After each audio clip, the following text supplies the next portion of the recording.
जमीन विकली होती आणि नंतर ते दोघं जण भांडत बसले की ही मी घेतली आणि तो म्हणाला मी घेतली ही, असं. तर असंही काही होऊ शकतं ना, त्यामुळे तुम्हाला एक गोष्ट झाली म्हणजे आता जे तुम्ही म्हणतात ना मल्टिपल लँड सेलिंग. सो बऱ्याचदा कसं होतं, म्हणजे मी हे नेहमी म्हणते की आपण एक लाखभर रुपये, करोडो रुपये काही काही वेळेला तर लँडमध्ये किंवा जागेत लावतो, तेव्हा सगळ्यात एक इम्पॉर्टंट गोष्ट करायची ती म्हणजे एक वकील लावणं, प्रॉपर्टी लॉयर लावणं. आणि ती खूप महत्वाची गोष्ट असते, कारण लॉंग रन मध्ये काय आहे ना, त्यांनी सांगितलेली एकही गोष्ट खूप मॅटर करते. आणि स्पेशली जेव्हा तुम्ही ऍग्रिकल्चर जागा घेता, नॉन ऍग्रिकल्चर जागा घेता तेव्हा तुम्हाला बँक फंडिंग मिळतं, बँकेने त्याचं टायटल हे केलेलं असतं. पण जेव्हा तुम्ही ऍग्रिकल्चर जागा घेता तेव्हा तुम्ही लॉयर लावलाच पाहिजे.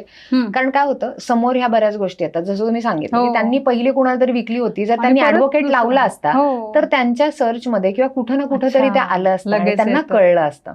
दुसरी महत्वाची गोष्ट म्हणजे तुम्हाला ऍज अ इंडिव्हिज्युअल, म्हणजे तुम्हाला वाटतं की मला एखादी जागा घ्यायची आहे, मी पाहिली आहे, मला आवडली आहे, सो त्या केसमध्ये पण त्याला इव्हन टोकन अमाऊंट देण्यापूर्वी पण तुम्ही एकदम छोटी गोष्ट करू शकता. आजच्या घडीला आपल्याला डिजिटायझेशन मध्ये, ऑनलाईन मध्ये बऱ्याच डॉक्युमेंट्स अवेलेबल आहेत. त्यात सगळ्यात महत्वाची डॉक्युमेंट असते 7/12. महाराष्ट्रात तुम्हाला कुठेही जागा घ्यायची असेल तर आज 7/12 लाईव्ह ऑनलाईन अवेलेबल आहे. सो बेसिक लँडचे डिटेल घ्या, गाव कुठलंय, गट नंबर कुठलंय, ऑनलाईन वेबसाईटवर जा महाबुलेच्या, त्याच्यावर टाका, चेक करा त्या जो माणूस तुमच्याशी बोलतोय त्याचं नाव त्या 7/12 आहे का. त्याच्या नावाने तुम्ही ऍटलिस्ट टोकन अमाऊंट, काय लाखभर रुपये जरी द्यायचे झाले ते द्यायच्या आधी पण त्याला सिक्युअर करून घ्या की बाबा ह्या टर्म्स अँड कंडिशन्स आहेत आणि आपण साईन करतो. सो बऱ्याचदा असं होतं ना की लँडमध्ये घाई होते बऱ्याचदा लोकांना, आता केलं तर 1 लाख रुपये वाचतात, किंवा इथं लँडच मिळते 30 लाखाला आणि मला 10 लाखामध्ये देतो म्हणजे माझा फायदा आहे, मी आत्ता करून घेतो. लोकांना असं वाटतं मला काहीतरी अलादीनचा चिराग मिळाला आणि मी आत्ता नाही केलं तर माझ्या हातून जाणार आहे. त्याच्यामुळे बऱ्याचदा लँड ट्रान्झॅक्शन फसतात. आणि लॉयर नीट लावले, तुम्ही अपॉइंट केले तर ह्या गोष्टी व्यवस्थित होतात.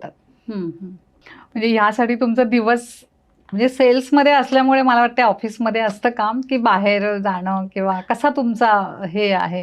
सो दिवस म्हणायचं झालं तर डिपेंड काय आहे त्याच्यावर. बऱ्याचदा माझं एकतर येतं की मार्केटमध्ये जाऊन भेटणं, आमचे चॅनल पार्टनर्स असतात जे ऑलरेडी आम्हाला सपोर्ट करतात, सेल्स टीम असते इन हाऊस आमची, त्याच्यानंतर आमची डेव्हलपमेंट टीम असते, त्यांच्याही काही रिक्वायरमेंट असतात की सेल्स पॉईंटनी एखादा नवीन प्रोजेक्ट येतोय, सो मग त्यांच्याबरोबर मला मार्केटमध्ये पण जावं लागतं की कुठं नवीन प्रोजेक्ट घेतोय, त्याचा मार्केटिंग प्लॅन वगैरे करायचा असेल त्याच्याशी रिलेटेड बघावं लागतं. So on ground